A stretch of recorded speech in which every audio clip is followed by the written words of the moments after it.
गुरु भक्त आरुणि की कथा। दोस्तों, आज इस वीडियो में हम गुरु भक्त आरुणि की कथा शेयर कर रहे हैं। आगे बढ़ने से पहले आप सभी भक्तों से विनती ही कि इन कथाओं को संपूर्ण सुना करें। हम पूरी कोशिश करते हैं कि आप तक संपूर्ण कथा पहुंचे, और वो भी सही प्रमाणों के साथ। और अगर आपको ये अच्छी लगे तो अपने कमेंट से हमें प्रोत्साहित करें। अगर आप चैनल पर नए हैं तो इसे सब्सक्राइब करना ना भूलें। चलिए आगे बढ़ते हैं। उनकी गुरुभक्ति और आज्ञाकृता की मिसाल का इस कहानी में वर्णन मिलता है। आरुणि महर्षि आयोधधौम्य का शिष्य था और उनके आश्रम में रहकर शिक्षा प्राप्त किया करता था। पंचाल देश के रहने वाले आरुणि के लिए गुरु का आदेश पत्थर की लकीर हुआ करती थी। वे आज भी अपनी गुरुभक्ति और आज्ञाकृता के कारण जाने जाते हैं। महर्षि आयोधधौम्य के आश्रम में छात्र शिक्षा प्राप्ति के अतिरिक्त आश्रम के कार्यों और गुरु सेवा में संलग्न रहते थे। सबसे कार्य विभाजित थे।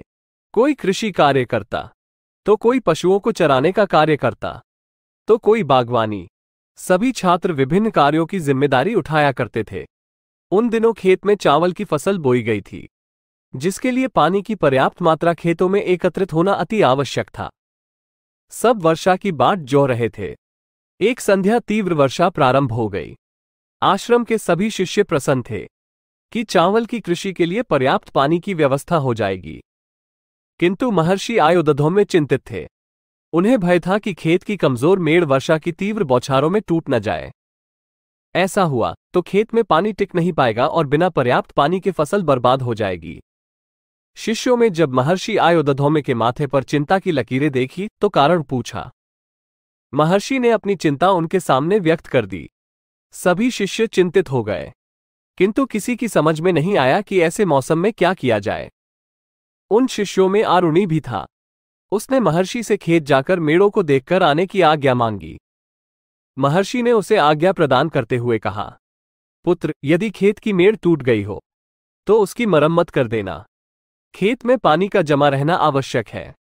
आरुणि गुरु की आज्ञा ले भरी बारिश में खेत को ओर चल पड़ा। खेत पहुंचकर उसने देखा कि खेत की मेड़ें टूट गई है और उनसे होकर खेत का सारा पानी बह रहा है। आरुणि तुरंत प्रयासों में जुट गया।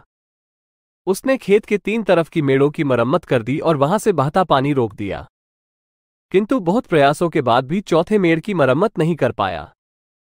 वो बार बार उस मेड़ में मिट्टी भरता, किंतु पानी के तीव्र प्रवाह के कारण वहां की मिट्टी बह जाती।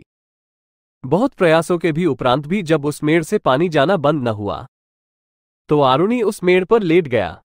उसके लेटने से वो स्थान बंद हो गया और वहां से पानी का बहाव रुक गया। आरुणि यूं ही भोर तक बारिश में भीगता उस मेड़ पर लेटा रहा। इधर जब भोर होने तक आरुणि आश्रम नहीं लौटा तो महर्षि आयोधधौम्य कुछ शिष्यों को लेकर खेत पहुंचे। वहां उन्होंने आरुणि को खेत की मेड़ पर लेटा हुआ पाया। वो पूरी तरह से भीग चुका था और उसका शरीर बुखार से तप रहा था। महर्षि से उसे उठाया और गले से लगा लिया। साथ गए शिष्यों से कहकर उन्होंने खेत के मेड़ की मरम्मत करवाई। आरुणि की गुरुभक्ति देख महर्षि आयोधधौम्य अत्यंत प्रसन्न थे। उन्होंने उसे अपन परम शिष्यों में स्थान देते हुए तेजस्वी और दीर्घायु होने का आशीर्वाद दिया। फ्रेंड्स, आपको ये कहानी कैसी लगी? आप अपने कमेंट्स के द्वारा हमें अवश्य बताएं। ये स्टोरी पसंद आने पर लाइक और शेयर करें। ऐसी ही और कहानियों के लिए हमें सब्सक्राइब कर लें।